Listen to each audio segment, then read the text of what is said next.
Welcome to the Vandal Theory, a podcast about science and research at University of Idaho. I'm Danae Lenz, External Communications Coordinator at U of I, and this summer, we're celebrating America's 250th anniversary by exploring the people, events, and ideas that have shaped both the nation and U of I. When most people hear the word extension, they probably think of agriculture, maybe gardening, maybe 4-H. But extension reaches nearly every corner of Idaho, connecting university research with communities through education on everything from crop production and nutrition to mental health and youth leadership. Today we're talking with Barbara Petty, Associate Dean in the College of Agricultural and Life Sciences and Director of University of Idaho Extension, about how extension grew out of the land-grant mission, how Idaho got an early start, and how extensions evolved over more than a century to serve communities across the state. Let's dig in. Hi, Barbara. Welcome to the Vandal Theory. Hello, Danae. It's great to be here today. To start us off, can you just give us a bit of your background, what you do for U of I, and maybe a bit of how you got there? Sure. I am an Associate Dean in the College of Agriculture and Life Sciences, and I'm the Director of University of Idaho Extension. I've been with the university for over 27 years, and I started out, I think, as an interest in this area when I was a child growing up in Nebraska. I grew up on a farm, and I heard about extension then by reading in the newspaper about the Extension Homemakers Clubs, and I was in 4-H. And by being in 4-H, I learned so many wonderful skills that I've used the rest of my life. And so I loved being a 4-H member, did lots of projects, especially in the family consumer sciences area. Back then, it was called home economics. And then I ended up going on and having a career in family consumer science as a high school teacher, and then joined University of Idaho Extension many years ago. So speaking of extension, that is what we are talking about today. And I want to start broad. There's extension offices in lots of states, if not all of them, right? How did that come about? Okay, well, the cooperative extension system really began with the funding of the Smith-Lever Act of 1914. So it's a United States federal law that established the cooperative extension system. And this is part of the land-grant university systems. It's also with the United States Department of Agriculture. And the whole idea of the Smith-Lever Act and cooperative extension is to provide practical, research-based education to rural Americans when it started originally. Now we're all over, including urban. But it was really for agriculture, home economics, and youth development. But in Idaho, I've always said we are a leader, and so we were a little bit before then. But that Smith-Lever Act really helps because what it did, it provided funding for extension. And so the work of extension is to take the research information from the universities, those land-grant universities, and to deliver it to the general public in a way in which they can understand it and apply it to their individual lives, their businesses, and their communities. Okay, great. And what did extension look like in Idaho when it first began? Okay, I've always said that Idaho is a leader. We're ahead of everybody else. We're leaders. And so extension really began in Idaho in 1910. And they started doing some extension work then, also wanted some funding, however, ran into a little problem with it not being funded like they had hoped it would be. But it was in 1913 that we had our first, what we would call county agents. We were called county agents back then. Today, we are called extension educators, our faculty in the counties. And the first two counties that had county agents, Ada County and Canyon County. And I think it's very interesting in the fact that those two counties, the subject matter they were addressing and they were working on was dairy. And that's the very same subject that we're working on today because we are building the largest research dairy in the nation. And so I'm really glad they didn't solve all those problems over 100 years ago. They left a few for us to work on today. Okay, what does extension look like today in Idaho? Oh, extension is alive and well in Idaho today. We have grown so much from those early days of just Ada and Canyon County. We now have extension educators located physical offices in 42 of our 44 counties, but we serve all 44 counties. We are also on 3 reservations, our tribal reservations, and we have 10 research and extension centers strategically located across our state. So we are all over. We have a faculty of about 135, plus we have other extension associates of about 100, our support staff out in our county offices and our research and extension centers and our tribal locations.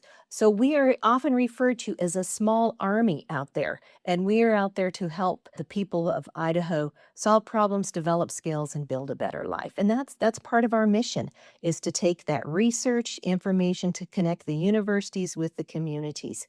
And we really work in 5 main areas, and the areas are agriculture, community development, family consumer sciences, natural resources, and of course our 4-H youth development program, which is really incredible. Just this last year, we had over 75,000 youth that had a 4-H experience across our state, which was wonderful. And collectively, across the entire system, we had face-to-face contacts with over 476,000 people in Idaho. So we're out there. Okay, and what does it look like when you interact with the public? Like, people are coming to you, what are you doing for them? Okay. We are interacting with them because we are recognized as the local trusted resource. We are not trying to sell them anything. So we don't represent any companies to sell anything. So we are there. And the way they interact with us is different depending upon their needs. As I mentioned, our 4-H program, that's more hands-on, where we offer day camps, we have club programs. But as you move more into the adult education, what we deliver is non-credit education. And I just want to emphasize that extension is part of the University of Idaho, but we're not delivering courses for degree-seeking credit, but we are just general education, adult education. Other ways they will interact with us, in addition to coming to classes like a class series, we will have like a pesticide applicator training that's a 1-day training where they can get certified in that area. Social media is another way that we interact with them. And our publications, it used to be years ago that people would come to an extension office and ask for a bulletin or a publication, and that's where they found their information. But now it's all online. And in fact, we are converting our publications into podcasts. So that way, if you're driving the tractor, you can listen to a podcast. Or if you're driving across the state, it's a long ways between Pocatello and Boise, and then that way they can listen to the podcast. So we're there for educational purposes. We're there to help them solve their problems. One other thing I will mention is that at our research and extension centers, which I said we have 10 across the state, you may have a producer that is having a problem with one of their crops, let's say stripe rust in wheat. And if they will bring a sample in, then we would have a plant pathologist that will be able to look at that and help diagnose what's going on with their crop and also give them recommendations.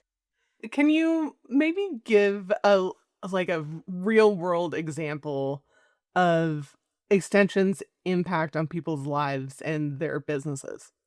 Sure, we have lots of things that we can do as far as how we are actually making a difference. And in fact, that's part of the responsibility of our faculty is they do need to do evaluations. They have to answer the question, so what? So I taught all these classes, so what? What has been the impact on it? And one of the things that I will point to as an example of something that I think is very impactful specifically for the potato industry, and that is our extension specialist Nora Olson has been doing some work to minimize bruising and really the quality reduction of potatoes. And so, as she recognized that we were having a lot of potatoes that were being rejected. And so, as a result, she developed some training videos, 5 different training videos, and those videos have been accessed many different times. Peer reviewed articles, over 2,000 times they have been downloaded. And these equipment type training videos been viewed over 2,600 times. And the first year after she did this education through extension, they found out that there was a 26% reduction in the volume of rejections that could be partially contributed to the direct bruise mitigation education and research. Now, when you think about that, 26% reduction. So if let's say 25% per year. If that followed, that could be a $6.2 million savings in just rejection losses each year for the U.S. potato industry. We have noxious weed videos, a video series, and that video series has been downloaded over 30,000 times, viewed over 30,000 times. This helps early detection, more effective weed management statewide. During the growing season, every other Tuesday, we do Ag Talk Tuesday programming, and the farmers that participate in those, they're representing over 11,500 acres that has been a part of it. And then, of course, mental health, especially in the farmers, mental health and agriculture worker. It's a high rate of suicide, and so we have a team that is working on mental health. And I'm just really excited about the work that they have done. We've partnered with Farm Bureau and created videos that have been viewed thousands and thousands of times.